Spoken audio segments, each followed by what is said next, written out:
Bueno, Andrea Reyes es abogada del Movimiento Semilla y con ella vamos a estar discutiendo acerca de cuáles son los pasos que va a seguir el partido del presidente que ha sido ratificado como presidente electo, pero justamente con su partido suspendido. Andrea, ¿cómo le va? La saluda acá Darío Misraji. Muy buenos días, Darío. Mucho gusto y muchas gracias por el espacio. Andrea, bueno, a ver, cuéntenos un poco qué es lo que pasó ayer, porque la información, la verdad que de afuera parece contradictoria. Al mismo tiempo que el presidente es ratificado como presidente electo, con más votos de los que se creía, su partido es inhabilitado, sancionado por este ente que es el registrador nacional. ¿Cómo es la situación? Bueno, en términos como políticos y lógicos nos cuesta un poco como entender a nosotros mismos por qué hicieron esto, pero el Registro de Ciudadanos el día de ayer suspendió por medio de una resolución administrativa la personería jurídica del partido basados en una resolución de fecha 12 de julio del año 2023 emitida por el juez séptimo de primera instancia penal, narcoactividad y delitos contra el ambiente, que pues nosotros haciendo el análisis legal correspondiente, el día de hoy presentamos un recurso de nulidad ante el Pleno Magistrado del Tribunal Supremo Electoral para que el Pleno Magistrado del Tribunal Supremo Electoral evalúe la situación jurídica de esta medida, porque nosotros entendemos, de conformidad con nuestra ley electoral y de partidos políticos, de que es una resolución que no tiene basamento legal. Nosotros gozamos de la protección de un amparo que ya se nos fue dado en forma definitiva y además todavía nos encontramos en el marco del proceso electoral. Entonces, según el artículo 92 de nuestra ley electoral, se establece que es ilegal que se suspenda la personería de un partido porque todavía nos encontramos en medio del proceso. Eh,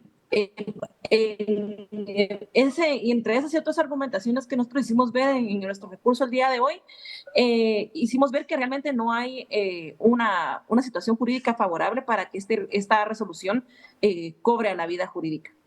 Ahora, claro, porque hay un antecedente, que es que durante la campaña electoral, cuando ya había pasado a la segunda vuelta el Movimiento Semilla, con Bernardo Arévalo como candidato, había habido un intento a instancias del Ministerio Público, que responde al gobierno, de suspender al movimiento, que entiendo que amparado en cuestiones técnicas sin mucho sustento, y el Tribunal Electoral en ese caso había dicho no al lugar, o la Corte Constitucional, ya estoy confundido, pero digo, una instancia superior había dicho que no correspondía. Entonces no entiendo cómo es que ahora pueden ejecutar igual esta decisión. Es que el registro de ciudadanos a la larga es una unidad administrativa que es inferior al Pleno de Magistrados. El Pleno de Magistrados ayer resolvió y básicamente oficializó los resultados ya con los votos y los datos exactos de cuántos votos fueron los que fueron emitidos en total a favor del partido Movimiento Semilla y a favor del otro partido. Pero este decreto lo que hace es básicamente adjudicar el cargo de presidente de la República a Bernardo Arévalo y vicepresidenta Karen Herrera. Entonces, entiendo que no existía una comunicación a la presidenta, a la magistrada presidenta, incluso la tomó por sorpresa la pregunta, porque se entendía que nosotros sí habíamos ganado las elecciones. La segunda vuelta efectivamente cobró vida jurídica y en este momento no existía una relación real entre la resolución que emitía el Registro de Ciudadanos y el Tribunal Supremo Electoral. Por lo mismo, nosotros comprendimos que era necesario presentar este recurso de nulidad para que se corrija toda la situación administrativa interna del registro de ciudadanos y poder proteger los derechos del partido, que además le fueron adjudicadas también diputaciones en el Congreso de la República, concejalías y municipalidades que fueron ganadas en las pasadas elecciones del 25 de junio. Esta objeción y esta apelación que ustedes plantearon es ante el Tribunal Electoral. ¿Va a ser en definitiva el Tribunal Electoral el que tenga que decidir qué situación queda? Sí, pero al mismo tiempo hay que recordar que teníamos un amparo que ya se nos había dado en definitiva antes de las elecciones de segunda vuelta. Claro.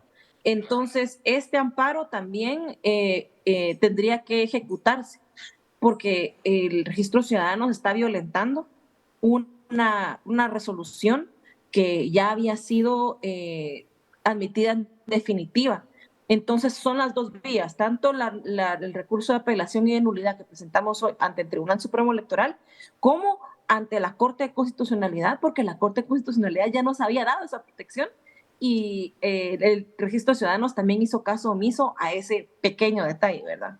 Claro. Ahora, más allá de cómo termina resolviéndose esto, digo, y de qué terminen decidiendo los tribunales superiores, desde su punto de vista, Andrea, ¿qué es lo que buscan con estas decisiones? ¿Qué efectos tendría, por ejemplo, que el movimiento Semilla se quede sin personería jurídica? Bueno, gracias por la pregunta, Darío. Es muy importante que para la audiencia quede claro que no es una situación fácil, porque en Guatemala se castiga muy duro el transfugismo y se castiga muy duro esa situación en la que los políticos se quedan sin bancada o sin partido o se pasan de bancada a bancada, porque históricamente fue algo que nos hizo mucho daño. Entonces, por lo mismo, la ley del organismo legislativo nos dejaría en una situación bastante débil porque no existiría el partido oficial, no existiría la representación en el Congreso de la República del partido oficial y esto afectaría para muchas cosas. Por ejemplo, no tendríamos derecho a presidir comisiones de trabajo en el Congreso de la República, no tendríamos derecho a integrar junta directiva. Hay una comisión muy importante que es la Comisión de los Derechos Humanos donde no tendríamos representación. Hay otra que es la instancia de jefes de bloque, que es una instancia política muy importante para discutir iniciativas de ley que son de provecho para el país y más en un gobierno que piensa hacer cambios importantes en el sistema político y jurídico. También es una instancia que se perdería. Perderíamos muchos otros como no beneficios, sino funciones reales en el Congreso de la República y solo quedaríamos como diputados rasos con voz y voto en el Pleno del Congreso. En ese sentido, también nos veríamos afectados en términos políticos, porque no podríamos manejar el presupuesto, no podríamos negociar de forma tan fuerte un presupuesto favorable para el próximo gobierno, entre otras cuestiones que sí nos dejarían bastante vulnerables al gobierno de Bernardo Arévalo y a la bancada de Movimiento Semilla. A ver, fue muy claro el intento que se hizo desde el momento en el que quedó segundo en la primera vuelta el movimiento Sevilla de Bernardo Arévalo, el intento de distintos sectores del poder político guatemalteco por impedir que ingresara al balotaje, por sacarlo de juego. ¿Existe el riesgo acá de que, siendo conscientes de que ya es inevitable que ingresó al juego y es inevitable que sea el nuevo presidente, empiezan ahora maniobras que lo que buscan es cortar su capacidad de acción, cercarlo de alguna manera ya una vez que esté en el poder? De por sí, sí, esa es creo yo que al final de cuentas la movida final que tienen estos personajes que buscan acabar con la personalidad jurídica del partido. No sé si van a lograr tanto como efectivamente dejar a Bernardo Arévalo fuera de la presidencia después de que el pueblo de Guatemala dio el apoyo de forma tan abrumadora, sino que además creemos que también quiere dejar desprotegido al gobierno por lo que ya comenté antes y por otros motivos que van a buscar torpedear la presidencia de Bernardo Arévalo hasta donde puedan. Andrea Reyes, abogada del Movimiento Semilla, muchísimas gracias por este tiempo con Dinews. Gracias a usted. Mucho gusto.